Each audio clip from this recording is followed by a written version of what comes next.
The year was 2070, and humanity had spread its wings beyond Earth. Small colonies dotted Mars with its red deserts, while research stations orbited Europa and Jupiter. Mining operations hummed in the asteroid belt, and observation posts floated near Saturn's rings. After decades of political shifts, the nations of Earth had formed the Interplanetary Coalition of Earth, ICE for short, to manage humanity's expansion into space. It was an ordinary Tuesday when everything changed. At Observatory, Station Delta near Neptune's orbit, sensors picked up an object moving at impossible speeds. The object slowed dramatically and revealed itself to be not a natural phenomenon but a vessel. An enormous vessel.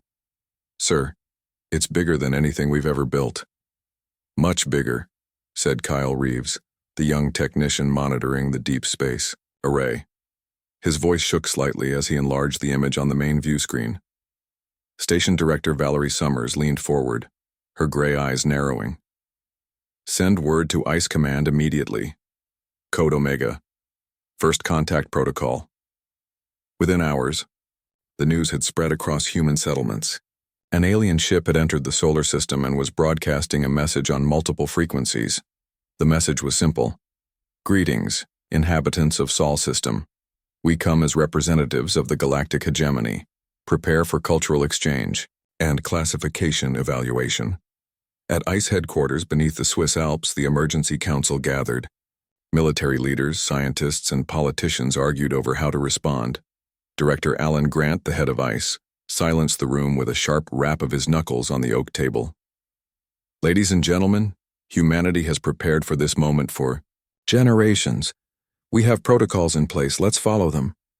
He turned to a tall man with deep brown skin and startling blue eyes. "Commander Daniel Wright, your ship is the fastest in the fleet. The Terran Voyager will serve as humanity's diplomatic vessel. You'll make first physical contact with these visitors." Commander Wright nodded solemnly. "I understand the responsibility, sir." "You'll need the best team possible," Grant continued. "Dr. Patricia Johnson will lead the xenobiology team. Lieutenant Howard Chen is assigned as your intelligence officer." He paused, scanning a tablet. "And you'll need someone who can understand them. Olivia Russell from the Linguistics Division is being flown in from the Mars Academy."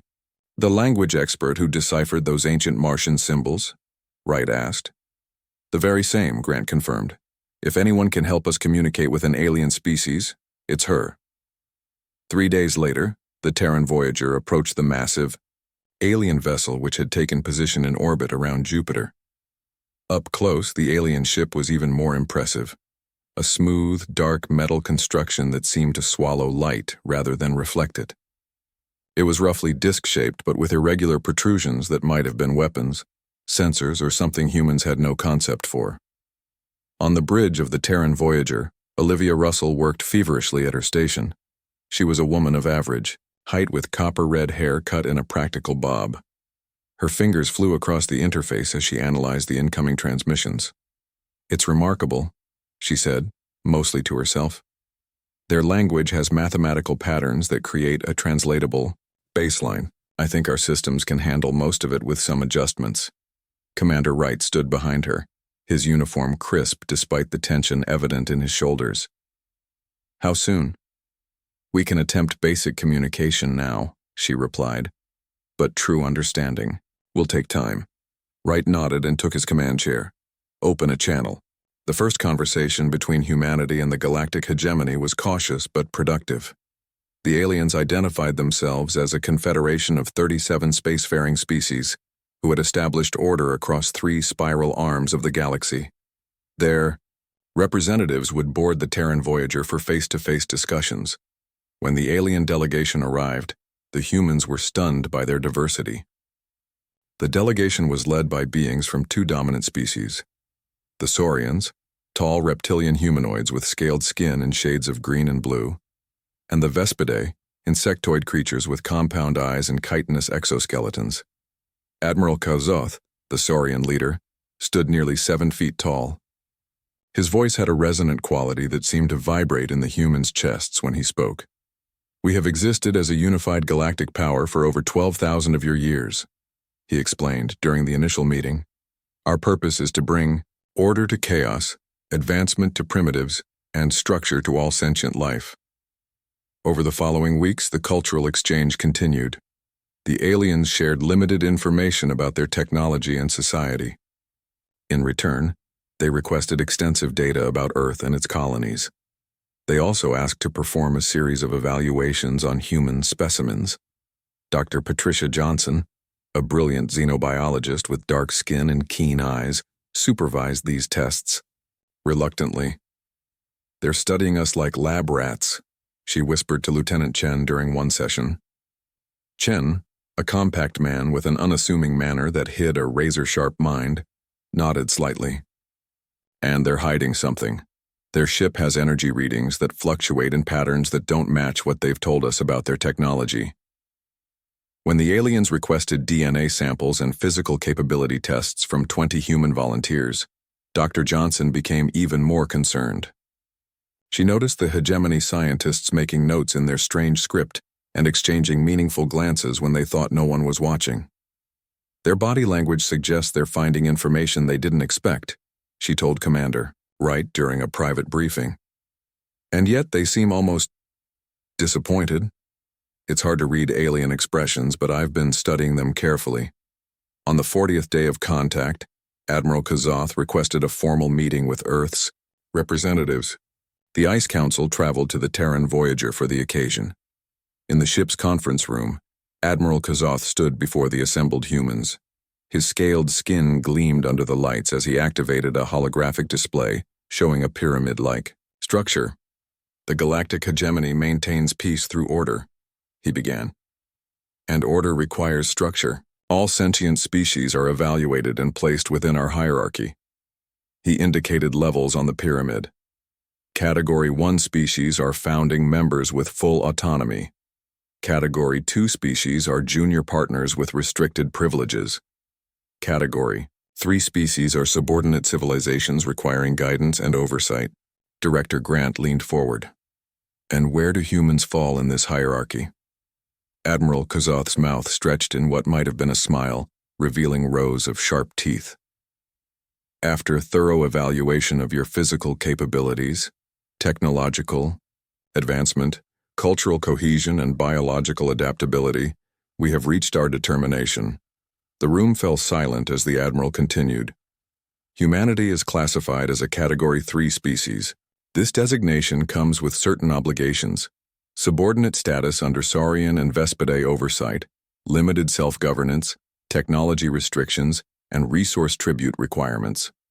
He activated another display showing a list of demands: relinquishing all military vessels, surrendering 40% of Earth's rare metals production, accepting hegemony oversight on all technological research, and abandoning 70% of off-world colonies. "You have 6 Earth months to begin compliance," Admiral Kazoth concluded. "This is not negotiable. It is the way of the galaxy." The human delegation sat in stunned silence until Director Grant found his voice. "We will need to discuss this with our full government." "Of course," the Admiral said smoothly. "Take the time you need, within the deadline. I assure you resistance would be unfortunate. Many species have tried. None have succeeded." After the aliens departed, the human delegation erupted into angry discussion. "This is outrageous," shouted the European representative. "They want to enslave us." "We should strike first," urged the military commander from the African Alliance. Director Grant raised his hands for silence. "We need time and information before we decide anything." Commander Wright caught Lieutenant Chen's eye and nodded slightly. Chen slipped away from the meeting, heading toward a secure communication room. Meanwhile, Dr. Johnson approached Olivia Russell. "Did you notice anything strange in their translation patterns when they delivered the ultimatum?" she asked quietly. Russell nodded, her expression troubled. "There were subtle shifts in their language, inconsistencies that suggest they weren't telling the complete truth." "I thought so," Johnson replied. "They're hiding something important." As the Terran Voyager returned to Earth carrying news that would change human history forever, Commander Wright gathered his trusted team in his private quarters. "We need to buy time," he said firmly. "And while we're doing that, we need to Learn everything we can about these hegemony tyrants, because one thing is certain, Earth will not submit. The secret meeting took place in a bunker 2 miles beneath the Rocky Mountains. Only 12 people in the world knew about this facility, and all of them were now seated around a circular table. Director Alan Grant looked at each face in turn, noting the determination in their eyes. "The hegemony believes we will surrender," he said simply. "They are wrong." Commander Daniel Wright activated a holographic display in the center of the table. "Lieutenant Chen has discovered something interesting. Tell them, Howard." Lieutenant Howard Chen stood up. He was not a tall man, but he carried himself with quiet confidence. "During the diplomatic exchanges, I noticed their scanning technology has specific blind spots. They can detect energy signatures, heat, and radiation, but they miss certain frequencies and materials we use in our most advanced stealth systems." "Are you saying they can't see everything we have?" asked the representative from the African Alliance. "I'm saying they don't know about our black projects," Chen replied. "The lunar bases, the asteroid belt installations, the Jupiter defense grid, they missed it all." Director Grant nodded grimly. "So we have hidden strength, but is it enough?" Dr. Patricia Johnson cleared her throat. "There's more. During my observations of the hegemony representatives, I noticed physiological signs they were being deceptive about certain aspects of their coalition." "They were lying?" Olivia Russell asked. "Yes," Johnson confirmed, "particularly when discussing how united their hegemony truly is. I believe there are deep divisions we might exploit." Grant leaned forward. "So we play for time. We pretend to consider their terms while secretly preparing Earth's defense." Commander Wright nodded. "And we gather intelligence. We need to know exactly what we're facing." 3 weeks later, Lieutenant Chen led a covert team to infiltrate the hegemony vessel during what was supposed to be a routine diplomatic exchange. The human delegation included 6 additional members who were not on the official roster. Members of Earth's elite special forces wearing adaptive camouflage suits that bent light around them. While the official diplomats kept the hegemony representatives occupied in the main conference room, Chen's team slipped away into the depths of the alien ship. "Remember, we have 90 minutes before the shuttle departs," Chen whispered into his comm unit. "Team 1, head for their data storage. Team 2, with me to engineering." Moving through the massive ship was like navigating an alien city. The corridors curved in strange patterns, and the lighting pulsed in rhythms that seemed designed to disorient humans. But Chen's team had trained for this using virtual simulations based on scans of the vessel. In a chamber filled with humming, crystalline structures, they found what they were looking for, the ship's main data hub. Specialist Ryan Burke, a computer expert who could hack systems that weren't even designed by humans, got to work immediately. "This is incredible," Burke whispered as alien data streamed across his portable device. "They've conquered dozens of civilizations, all classified as Category 3 just like us." Chen studied the information. "Look at these revolt statistics. Every species that's tried to fight back has been crushed." "Wait," Burke said, pointing to a section of data. "There's something here about persistent resistance groups among the Arcturians. They've been fighting a shadow war against the hegemony for centuries." Meanwhile, in engineering, Team 2 made its own discovery. Engineer Samantha Miller, a brilliant woman whose hands moved with practiced precision, scanned the ship's propulsion and shield systems. "Their shields operate on a rotating frequency," she murmured. "That's why they seem impenetrable. But there's a pattern to the rotation. If we could time our weapons to hit at exactly the right moment in the cycle." Chen checked his watch. "We've got 30 minutes. Download everything you can and let's move." Back on Earth, the information gathered from the infiltration was analyzed in a secret facility beneath the Antarctic ice. Commander Wright reviewed the findings with growing excitement. "We can beat them," he told Director Grant. "Not in a direct confrontation. Their fleet is too large for that. But if we fight smart, use what they don't know about us and exploit the weaknesses Miller identified in their shields." Grant nodded. "Then we need to build our forces without them knowing. Launch Project Thunderbolt, deep beneath the lunar surface in caverns hollowed out decades earlier as fallout shelters during Earth's last World War. Workers began building a new class of stealth warships. The vessels were smaller than conventional battle cruisers, but packed with advanced weapon systems and powered by Dr. Kevin Walsh's revolutionary propulsion system. Dr. Walsh was a quiet genius who had spent 20 years developing technology that the world wasn't ready for. Now his moment had arrived. The beauty of this drive, he explained to Commander Wright during an inspection, is that it leaves no energy signature the hegemony can detect. It works by creating tiny, controlled tiers in space-time that the ship falls through. No heat, no radiation, no exhaust. Wright watched as technicians installed the drive in the first of the new vessels. How many ships can we build in 6 months? With global resources diverted to the project, at least 200. We'll need more than that, Wright replied. Quality over quantity, Commander, Walsh said with a small smile. One of these can take out 3 of their cruisers if we hit them at the right shield frequency. Meanwhile, other preparations were underway. Former rivals Russia and the United States combined their black projects to create devastating new weapons systems. China contributed its quantum communication technology, enabling instant coordination across vast distances without detectable signals. Colonel Lisa Torres, a decorated veteran of the Mars conflict, trained an elite force of soldiers for zero-G combat using tactics the hegemony had never encountered. Forget everything you know about conventional space warfare, she told her troops. The hegemony fights like they have unlimited resources because they usually do. They rely on overwhelming force and strict battle formations.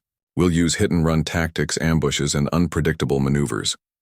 Throughout the asteroid belt, mining ships converted to warships were hidden in plain sight. This ghost fleet would strike on command when the moment came. 4 months into the preparation, an unexpected opportunity arose. Commander Wright, still playing the role of diplomatic liaison, learned of an isolated Arcturian trade vessel operating on the fringes of the solar system. Against orders, he took a small shuttle and made contact. The Arcturians, slender, pale beings with large, sensitive eyes adapted for their dim homeworld, were initially suspicious. "Why should we trust you, human?" asked their leader, who introduced himself as Kelvareth. "Your kind is new to the stars, untested. Because we're planning something no Category 3 species has ever managed," Wright replied. "A successful resistance. And we have information suggesting your people have been doing the same for generations." Kelvareth studied Wright for a long moment. "The hegemony classified us as Category 4, barely sentient tool users. It was an insult and a mistake. They underestimated us, just as they're underestimating you." "Then perhaps we can help each other," Wright suggested. The alliance with the Arcturians proved invaluable. Their centuries of resistance had taught them the hegemony's weaknesses, patrol patterns, and command structures. With this knowledge, Earth's strategy became even more refined. As the 6-month deadline approached, Admiral Kazuth returned to the solar system with a fleet of enforcement vessels. The massive ships took position around Earth, a show of force meant to intimidate. "The time for discussion is over," the Admiral announced in a system-wide broadcast. "The human representatives will sign the submission treaties tomorrow at the Lunar Diplomatic Station. Any failure to comply will result in immediate orbital bombardment of your major population centers." On the eve of the ceremony, Commander Wright met with his core team one last time. Olivia Russell had created a false treaty with hidden language that would make any agreement non-binding under hegemony law. Lieutenant Chen had positioned his intelligence operatives throughout the lunar station. Dr. Johnson and Engineer Miller had completed final adjustments to the shield-penetrating weapons, and Colonel Torres's Special Forces teams, disguised as service personnel, were already aboard the station. Director Grant, who would lead the delegation, asked simply, "Are we ready?" Commander Wright nodded. "The Ghost Fleet is in position. Dr. Walsh's stealth ships are ready to launch. Our allies, among the subjugated species, are standing by. Then tomorrow," Grant said, "we show the hegemony that they've made a critical error. They should never have declared humans subordinate." As Earth's delegation prepared to depart for the lunar station, millions of people across the planet and its colonies watched and waited, unaware that the next day would change the course of galactic history forever. The lunar diplomatic station gleamed like a pearl against the gray lunar surface. Originally built as a tourist destination, it had been hastily converted for this historic occasion. The great dome of its central chamber offered a breathtaking view of Earth hanging in the black sky. Admiral Kazoth and his delegation of Saurians and Vespidae entered with an air of smug triumph. The massive reptilian leader wore ceremonial armor adorned with symbols of past conquests. Behind him, 24 guards carried energy weapons that hummed with barely contained power. The human delegation, led by Director Alan Grant, waited at a long table. Their faces betrayed nothing of their true intentions. Commander Daniel Wright stood just behind Grant's chair, his hand resting casually near his side, where a small device was hidden in his pocket. "Let us complete this formality quickly, Admiral," Kazoth said as he took his seat. "The terms of human submission are clear. After signing, you will begin dismantling your military vessels immediately." Director Grant smiled politely. "Before we proceed, Admiral, I would like to present our counterproposal." The Admiral's scaled brow rose in surprise. "Counterproposal? There is no negotiation here. You are Category 3. You will submit." Grant slid a document across the table. "Nevertheless, I invite you to review our terms." As Kazoth leaned forward to read, his mouth twisted into what might have been amusement. "Immediate recognition of human independence? Equal status within your proposed galactic alliance?" He laughed, a harsh sound like stones grinding together. "You are either very brave or very foolish." "Neither," Grant replied calmly. "We simply understand our worth better than you do." The Admiral's amusement vanished. "You test my patience, human. There are consequences for such defiance." He pressed a button on his wrist device. "I have just ordered immediate bombardment of your major cities as punishment for this insult. Perhaps when millions are dead, the survivors will show proper respect." He waited for the humans to panic. Instead, Grant checked his watch. "Interesting," Grant said. "Your ship should have fired by now." Confusion flickered across the Admiral's reptilian features. He pressed the button again, then spoke rapidly into a communication device in his native language. The responses he received clearly troubled him. "What have you done?" Kazoth demanded. Commander Wright stepped forward. "During our cultural exchanges, we placed EMP devices aboard your ships. Nothing destructive. We're not monsters like you. They've simply been powered down." At that moment, Colonel Lisa Torres gave a signal. Throughout the station, service personnel, actually her Special Forces operatives in disguise, drew hidden weapons. In seconds, they had control of every exit and communication system. Admiral Kazoth stood, his massive frame vibrating with rage. "This is unprecedented. No Category 3 species has ever—" "That's where you made your mistake," Grant interrupted, standing to face the Admiral. "You shouldn't have declared humans subordinate. We've never responded well to bullies." Across the solar system, Operation Wildfire began. The Ghost Fleet emerged from hiding in the asteroid belt, using the tactics developed by Commander Wright, based on Arcturian intelligence. Captain Sophia Reed commanded the lead ship of the Ghost Fleet, a vessel that didn't officially exist. "All ships, engage according to plan. Remember your targets and timing." The Earth ships targeted the specific vulnerabilities identified by engineer Samantha Miller. Their weapons fired precisely when the hegemony shield cycled to their weakest frequencies. Aboard the lead hegemony battlecruiser, now powerless and drifting, a junior officer reported to his commander in panic. "Unidentified vessels are attacking the fleet. They're appearing from nowhere, firing and vanishing before we can target them. The hegemony's rigid battle doctrine, unchanged for millennia, failed against Earth's asymmetric warfare approach. Their ships always fought in strict formations, relying on overwhelming numbers and firepower. They had no defense against an enemy that refused to follow the established rules of engagement." As news of humanity's resistance spread through the quantum communication network, something unprecedented happened. The crews of 3 hegemony ships, consisting mostly of Category 3 species serving as forced labor, mutinied against their Saurian and Vespidae officers. On a monitoring station near Mars, Dr. Patricia Johnson watched the sensor readings with Dr. Kevin Walsh. The hegemony reinforcements are arriving, she noted. Right on schedule. Walsh nodded, his fingers dancing across a control panel. And right into our trap. The reinforcement fleet emerged from faster-than-light travel directly into quantum entanglement traps, developed by Dr. Walsh. The innovative weapons didn't destroy the ships. They simply made it impossible for them to maneuver or fire weapons, as their quantum states became interlinked in conflicting patterns. Back at the lunar station, Admiral Kazoth received the reports of his fleet's failure with growing horror. "This is impossible. You are barely space-capable. How could you? We've been preparing for threats like you since before we left our atmosphere," Grant explained. "Humanity has always excelled at warfare. It's our curse and our strength." Lieutenant Howard Chen entered the chamber, nodding to Commander Wright. "Sir, the quantum messages have been sent. All of them." Wright smiled grimly.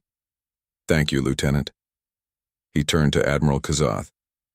"We took the liberty of sending evidence of your oppression to every subjugated species in your hegemony, along with details of how we defeated your ships. The rebellion has already begun on 12 worlds." As if to confirm his words, Olivia Russell hurried in with a data tablet.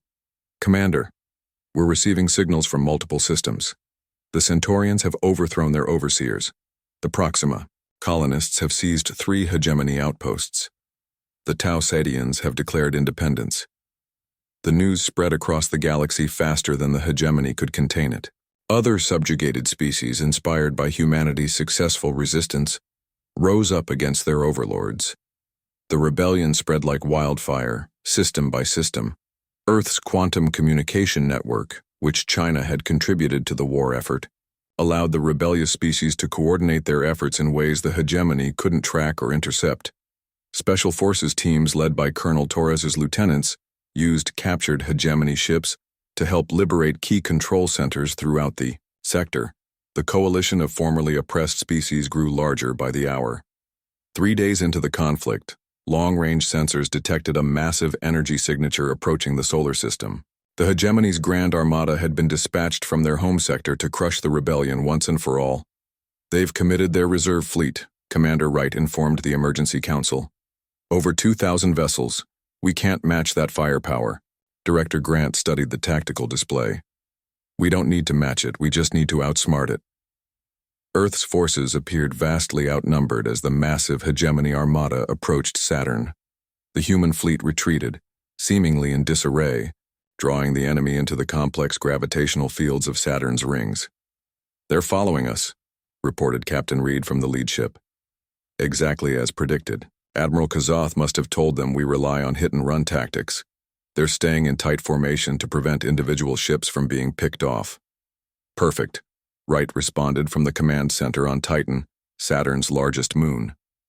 "Maintain course through the navigation corridor. Let them think we're panicking." The hegemony fleet, thousands of ships strong, pursued Earth's forces into the densest part of Saturn's rings. Their tight formation, normally a strength, became a critical weakness in the cluttered, debris-filled environment. "Now," ordered Wright, "hidden antimatter mines, developed by Dr. Johnson based on captured hegemony technology and concealed among the ice particles of Saturn's rings, activated simultaneously." The resulting chain of explosions devastated the tightly packed enemy fleet. Ships that might have survived the initial blasts collided with each other in the chaos. At the same moment, Lieutenant Chen's intelligence team activated the final phase of their plan. Using access codes stolen during their infiltration mission, they hacked into the hegemony command network, turning the automated defense systems of the surviving ships against each other. "Sir," a technician called out, "the Arcturian fleet has arrived. They're engaging the hegemony ships trying to escape the rings." On the main screen, dozens of sleek vessels appeared, their designs unlike anything humans had created. The Arcturians, supposedly a Category 4 species of limited intelligence, revealed their true technological sophistication as they methodically cut off the hegemony's retreat paths.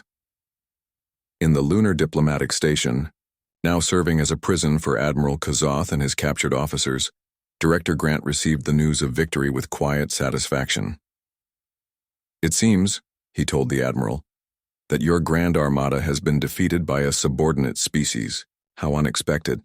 Kazoth stared at him with hatred. "This changes nothing. The hegemony has ruled for 12,000 years. We will not fall to upstart primitives." Grant smiled. "Look outside, Admiral." Through the dome's transparent ceiling, they could see ships arriving. Not human vessels, but craft of designs neither of them had seen before.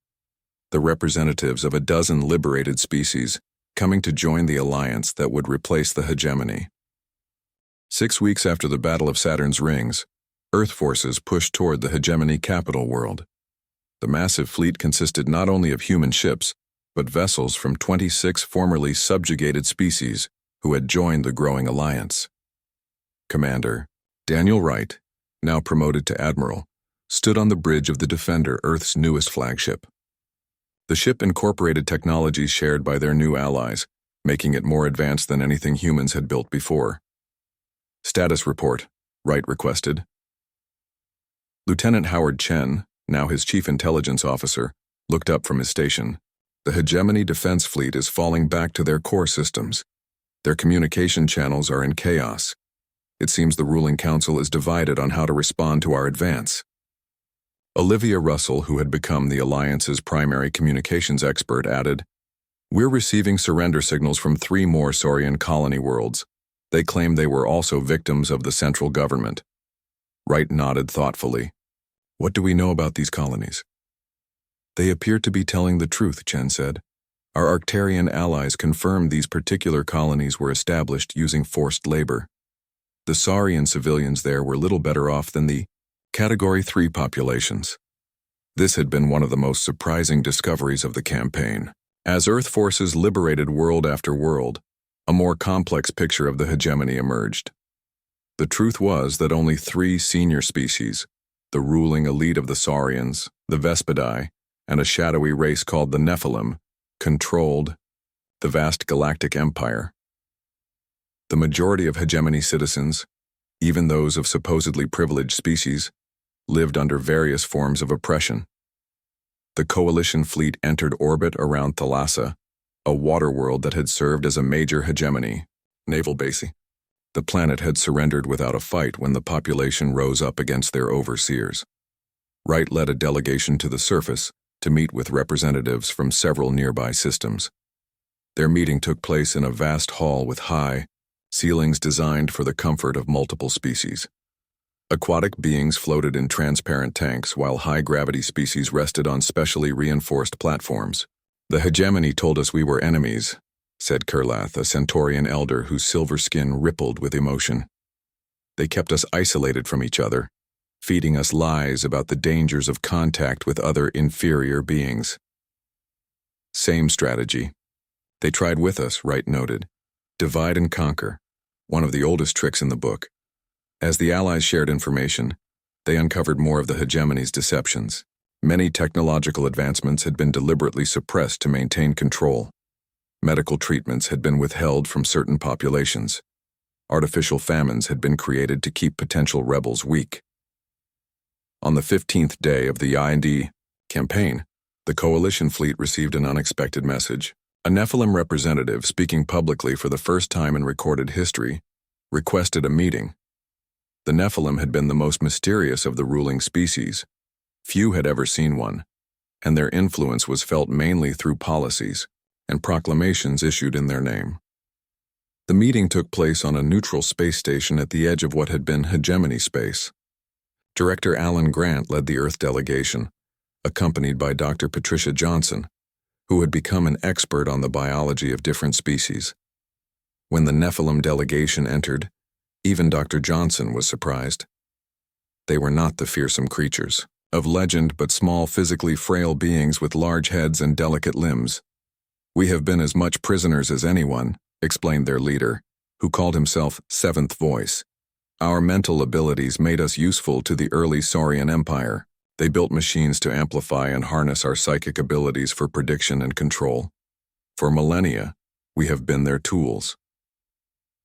Within days, the Alliance reached the hegemony throne world, a massive artificial structure orbiting a red, giant star.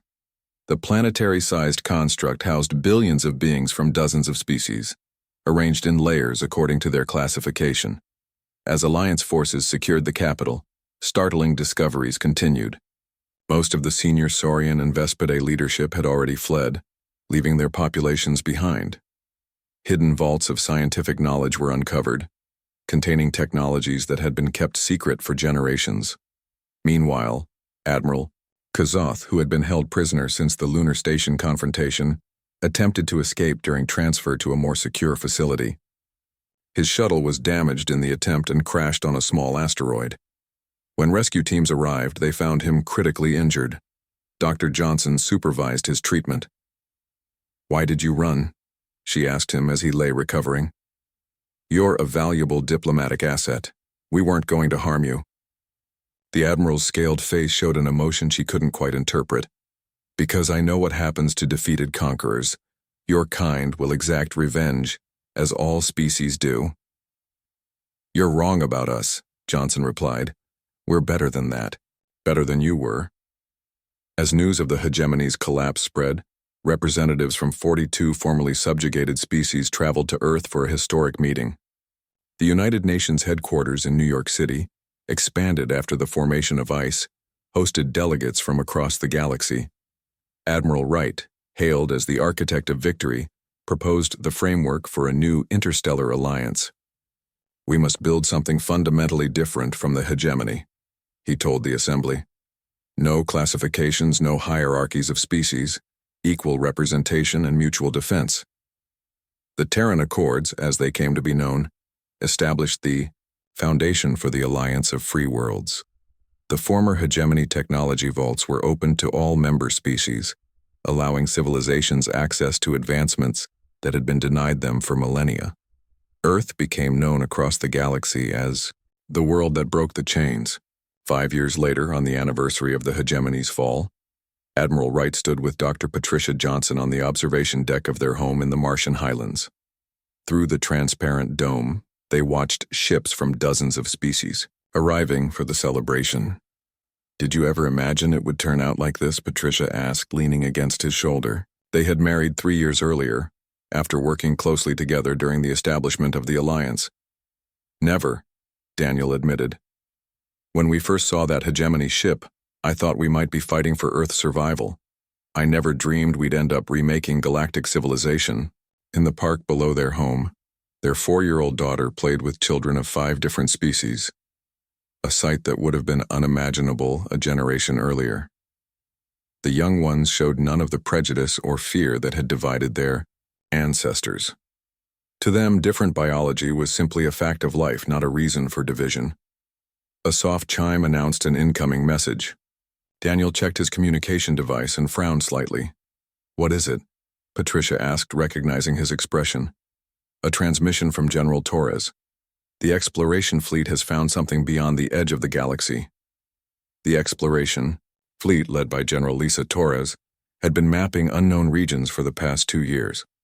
Their mission was to seek out new civilizations and expand the Alliance's understanding of the universe. She says they've encountered a barrier of some kind. Artificial, not natural, and there are energy signatures unlike anything we've seen before. Patricia's eyes widened. Another civilization? More advanced than the hegemony? Daniel nodded slowly. Possibly. She's requesting reinforcements and scientific personnel. "Are you worried?" Patricia asked, studying her husband's face. He looked out at the gathered ships representing a united galaxy that had overcome millennia of oppression, and then down at their daughter playing with her friends from the stars. 5 years ago, a vastly superior force declared humans subordinate, he said with a smile. That didn't work out well for them. He turned to face her. "Whatever's out there, we'll face it together. All of us. And if they're peaceful, they'll find friends.